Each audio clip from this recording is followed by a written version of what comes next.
Hi everyone, my name is Lisa Rostenberg and I'm the Career and Employment Specialist for the Avalon region with WRDC. I'm happy to join you this week for the Space Odyssey event and facilitate the STEM Careers Unboxed session on physical science. So let's get started.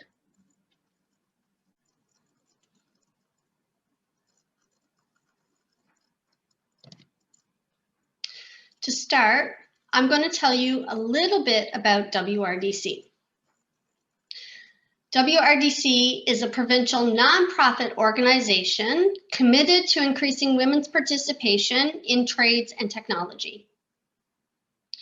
We are involved in networking, research, advocacy, education, and career development activities throughout the province.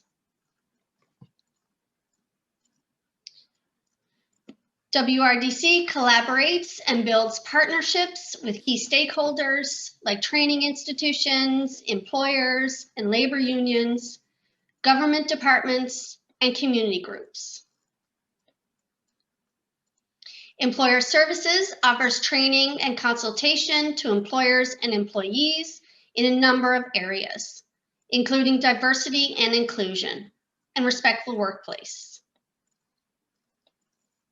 The Educational Resource Center offers practical hands-on career exploration programs to empower girls with an awareness of and self-confidence to pursue opportunities in trades and STEM careers. WRDC also offers career counseling and employment assistance services for women in 4 regions of the province: Labrador, Western, Central, and here on the Avalon. WRDC offers many programs and services to promote the engagement and participation of girls and women in non-traditional careers. We are also involved in collaboration to work on solutions to issues commonly identified by women in trades and technology.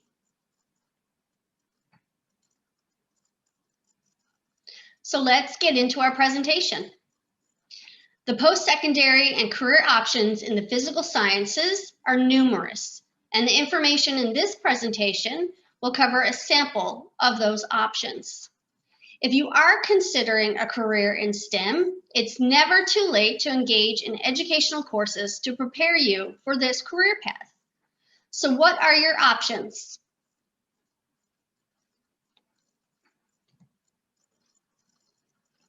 Let's talk about post-secondary options first. There are a number of post-secondary options in considering academic programs in the physical sciences. Each of these post-secondary institutions offer physical science programs at the bachelor, master's, and PhD levels. Memorial University offers a Bachelor of Science, and the majors include chemistry, physics, geology. The School of Graduate Studies offers masters in PhDs in chemistry, earth sciences, geology, and geophysics, and physics and physical oceanography. Concordia University offers undergraduate and graduate programs in chemistry and physics.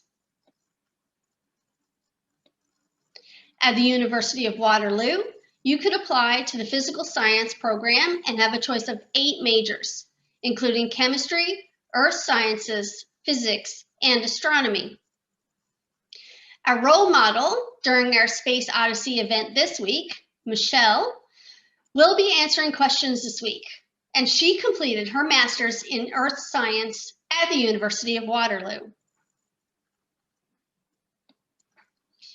St. Mary's University offers a number of science programs at the undergraduate level, including physics, astrophysics, chemistry, geology.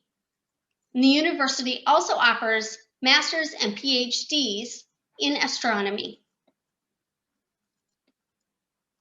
The Marine Institute offers a Diploma of Technology, Bachelor of Technology in ocean mapping.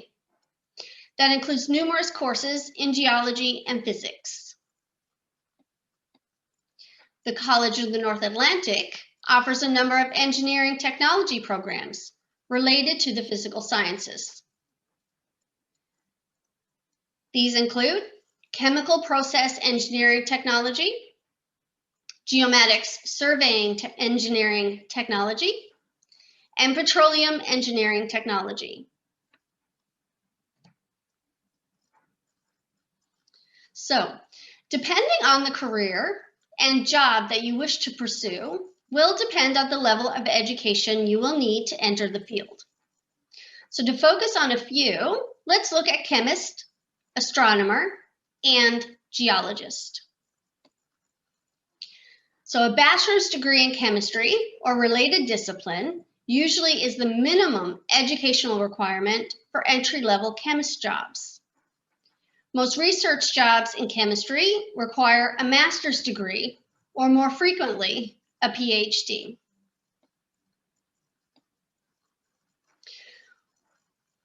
Many with education at the bachelor or a master's degree in astronomy often enter an unrelated field.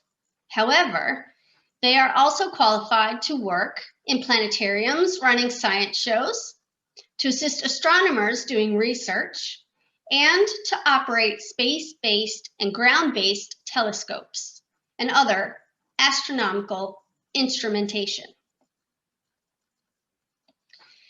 So in addition to a bachelor's degree, most jobs in the geology field require a graduate degree. So students contemplating a professional career in geology should consider getting an advanced degree. So a PhD is needed for advancement in college teaching and in most high-level research positions. So on the screen, you can see that these are just a sample of job titles to consider in the field of physics. With a bachelor's degree, you're qualified to work as technicians or research assistants in engineering, related areas, and in software development and other scientific fields, or in setting up computer networks and sophisticated laboratory equipment. A PhD degree in physics or closely related fields is typically required for basic research positions, independent research in industry, faculty positions, and advancement to managerial positions. So most physicists specialize during graduate school. Here we have a list of many of the job titles a career in chemistry offers as options. Chemists are also employed in a range of related professions, such as biotechnology, materials science, forensic science, and hazardous waste management. Students planning careers as chemists should take courses in science and mathematics.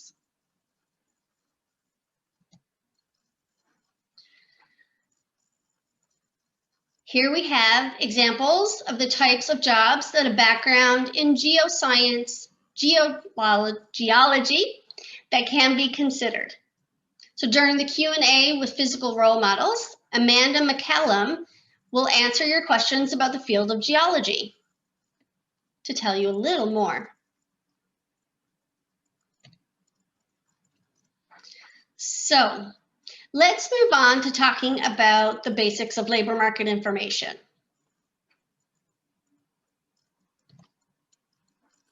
There are 3 steps in the career decision-making process. The second step is all about labor market information. So labor market information is helpful in looking at your options to decide on your career. It includes a number of things like preferred educational requirements and the typical tasks performed. So let's look at a little video that explains a little more.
So in getting to know the labor market, there are direct and indirect sources of labor market information.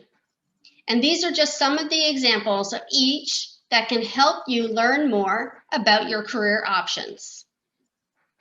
So, indirect labor market information provides you with the standards of that occupation. So the things that are common within it. Direct labor market information, on the other hand, provides insight into employee qualifications and skills employers are looking for, what a typical day on the job is like, and how that person working in their job got there. Depending on the person, what you learn can be very different. So for example, two professionals in the same job can like and dislike different things about their jobs. So, conducting informational interviews is beneficial for gathering information on different careers directly from professionals that work in the career being considered. So informational interviews are completed in person, over the phone, or at networking events.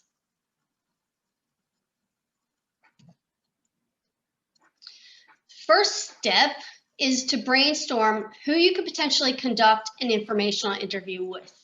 So do your family, friends, former, current coworkers, if you are working, know professionals in your career area that you could talk to about where they work, what the work environment is like, what employers look for in the employees they hire, what current employment prospects are like, and so on and so on. So when you're contacting someone to conduct an informational interview, you really want to make it clear that you're just looking for information. You'd like to hear a little bit about what they do, how they got to where they are, those kinds of things. And the questions are usually to gather information that you may or may not be able to find through indirect sources. So for example, on the internet. Okay, so just a little bit of more information in this video as well. It is time to get you back to work, and why not arm yourself with all the right information as much as possible? There's nobody better to help you than Joni Daniel. She's a regular guest here on our show. Thanks for coming in. My pleasure. You always have great advice. Thank you. All right, what is an informational interview? An informational interview is an interview that you conduct when you're doing research and you're trying to get information about a job or an industry or a company that you're thinking about exploring as a profession for yourself. Right. And it kind of sounds like a no-brainer, but there are great points that you brought up, things that you should definitely do in this whole process. So you want to start with them? Absolutely. Go ahead. All right, you said find people of interest. Right. People who of interest who either have the kind of job that you think you want, or people who work for a company that you think you'd like to work for, or people who are employed in an industry that you're thinking of exploring as a second career. Is this not only for networking purposes, but really just to learn more? It's both, because hopefully as you learn more about the job that you think you want to make a jump to, you're making connections and contacts, and those people will be part of your professional network. Be professional. That was the next piece of advice you said. Yeah, because even though this isn't a job interview, you're making a first impression. So you want to act professionally, you want to dress professionally, you want to appear on time, you want to behave as if you are a professional already in the field. And you said also be courteous. Right, because you're asking people who are already working for their time and some information. So it's, you're really at their mercy. If they only have 20 minutes, say thank you very much and take 20 minutes. If they can only talk to you on the phone, then that's great. Thank you for the opportunity. But it's not about what you want. It's about how much time they're willing to give you. And you said be prepared. Right, because you really should need to know what are the questions you want to ask, what do you want to find out, how do they spend their day. You might want to write some questions down about what they needed to do to prepare for this job, how they spend their time, what they like about it, what they don't like, because this is your opportunity to do some legwork and get some information. Would you say with being prepared too, it sounds a little dorky, but maybe even practice what you want to say to somebody, because sometimes you think you're prepared and then you make that phone call and you get nervous. Absolutely. If you can write down a few key points that you want to make, it'll keep you focused, it'll keep you articulate. And if you practice, then you know how it sounds, and it sounds concise and professional and polished. All right. Okay. Another one, take notes. You know, there's nothing wrong with taking notes in an interview. It helps you keep track of information as long as you're not writing down everything they say verbatim and asking them to stop talking so you can write down more pearls of wisdom, because you want to have something to refer back to. And so ask if it's okay or if they mind if you can just jot down a few key points that they're making. What about this one? Create and use an outline.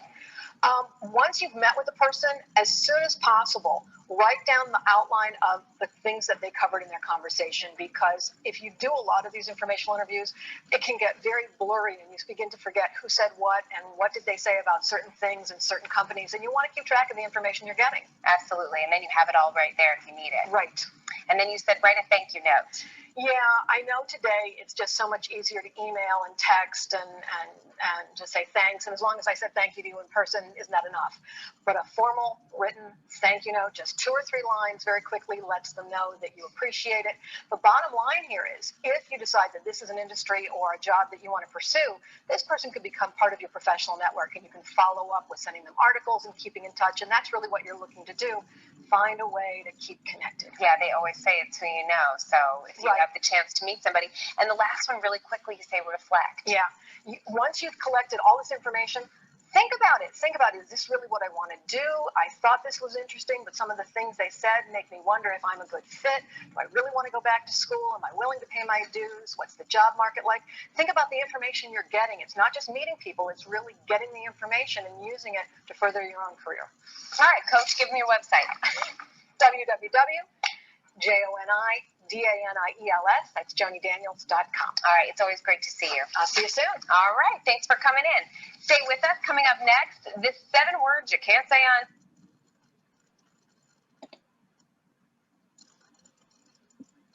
It is time to get you back to work. And so, to sum up, research is really the name of the game with labor market information. So with research and a variety of resources, you can uncover many routes to careers that use a foundation in the sciences. And so on this last slide, there are some different options with regards to resources that you can use to learn more about different careers in physical sciences, or even in general in the sciences. So there's a lot more out there, but these are just a few to get you started. So thank you for spending time with me. For help with any career development pieces, we will be providing future support through STEM for Girls Club activities. So keep an eye out for these. Bye.